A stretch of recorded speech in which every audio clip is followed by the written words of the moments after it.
Tonight, I'm really honored to introduce our guest. It's Dr. George Javier Love, and I've known him through the spiritual community for a while, but we connected in the last couple of years. We hit it off like, I guess the first, yeah, it's like brothers. I don't know. Probably we were connected some other life, so I believe that too. Clearly, yeah. Wonderful human being, and he's one of those light workers in our community, in this community. And as I clarified before, when I say light workers, I don't mean the people who work for FPL. I mean the healers, the teachers, the people that lead the way, and the pioneers that lead by example and lead by knowledge. And he's here tonight because we would like to honor him. He's here because we really like to honor him for all the things he does in our community for a lot of years, a lot of things he's done in this community and everywhere he's been. He's been in a lot of different places, and if you look at his bio, you're going to be amazed of all the things he's done in his life and all the things that he accomplished and all the things he's still doing and he's ever changing. So let's welcome Dr. Love.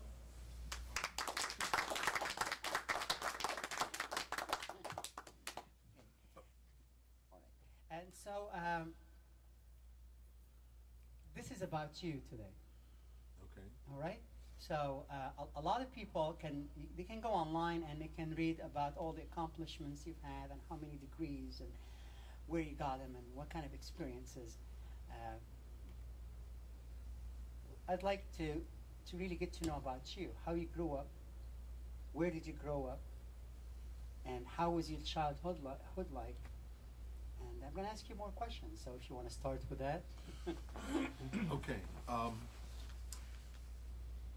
Where should I start? I have to start, I got to start when I was 15 years old.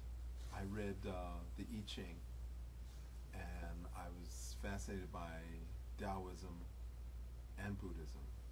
Also, when I was 15, I read a book called A New Model of the Universe by P.D. Uspensky.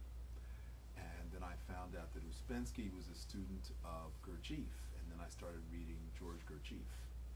And for those of you who may not know, Meetings with Remarkable Men is a movie that you can rent or buy or what have you.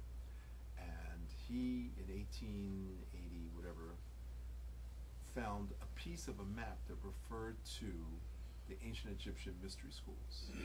So he spent the better part of 15 years of his life trying to find the ancient Egyptian mystery schools.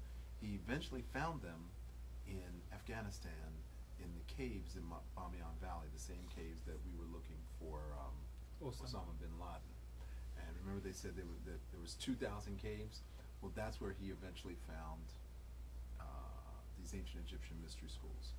So I was vibrating to ancient Egyptian at the age of 15. So we fast forward to about 1983, and I met Brother Samaj. The King Tut Museum, King Tut exhibit was in New York, I'm sure you remember, and I went to see the exhibit, and I wanted to get Egyptian jewelry, which I happen to be wearing. And this guy had an Egyptian jewelry store, so I went to see him, and I said, I want some Egyptian jewelry. And he said, why? And I said, because it looks cool. And he says, I'm not selling you anything.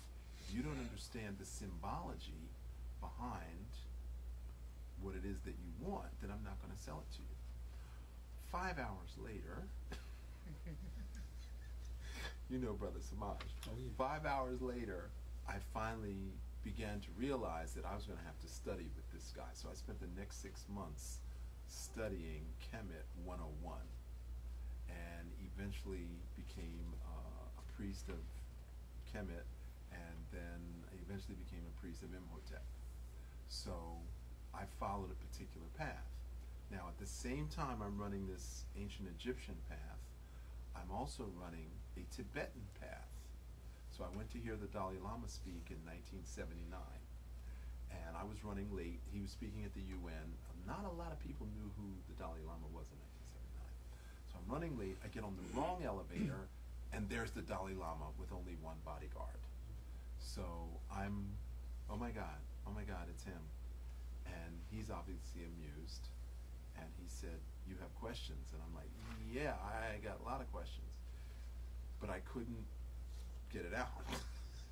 So he said, "Would you like to learn how to change 3 lifetimes of karma in just 30 days? And I'm like, "Yeah." Because at that point, I thought I had a lot of bad karma. So he said, "Be good, be kind, be compassionate." I didn't hear be compassionate. I heard become passionate. Well, for the next year, I was passionate about everything. And then I went to hear him speak a second time, and then I realized he said, be compassionate. So that set me on a path to understand what is compassion. So I'm going to give you a brief illustration, a brief story. There's an American who's a veteran during Vietnam. So 20 years later, he wants to go back to Vietnam to give something back to the community. So he finds a Buddhist monk, and so he wants to have discourse with the Buddhist monk because he has guilt about being a soldier and killing and so forth and so on. And the Buddhist monk said, there is no death. There's just life and life and life. What you think of death is just an illusion. And at that moment, he heard a baby cry. So he's distracted. He can't hear the monk because he's hearing the baby cry. So now he's got to find the baby. So eventually in the bushes by the water, there's a baby wrapped up, and it looks like the baby is going to drown within a matter of 30 minutes. So he now wants to rescue the baby. And the Buddhist monk says, why? And he says, because. He says, well, what are you going to do with the baby? Well, we'll take it to an orphanage. He says, we don't have orphanages in Vietnam. And he said, well, we'll take it to the Catholic Church. And he's like, I don't think so. He said, do you know what kind of life this baby's going to have? Because they discovered it was a girl. Without parents, without a family to protect her, she's probably going to become a prostitute. And she's going to grow up and become abused, and she's going to become a drug addict, and she's going to have a horrible life. And he says, well, we have to save it. And he said, if we let her drown the way her mother intended, she's going to come back again. Because I explained to you, there's no such thing as death. And the Vietnam veteran was like totally confused because he had killed people and he thought that he had done something wrong. And the Buddhist monk was explaining to him the reason why the freedom fighters in Vietnam had no fear, because they knew there was no such thing as death. They knew they were going to come back. So compassion is not always helping people. Compassion is sometimes allowing people to be who they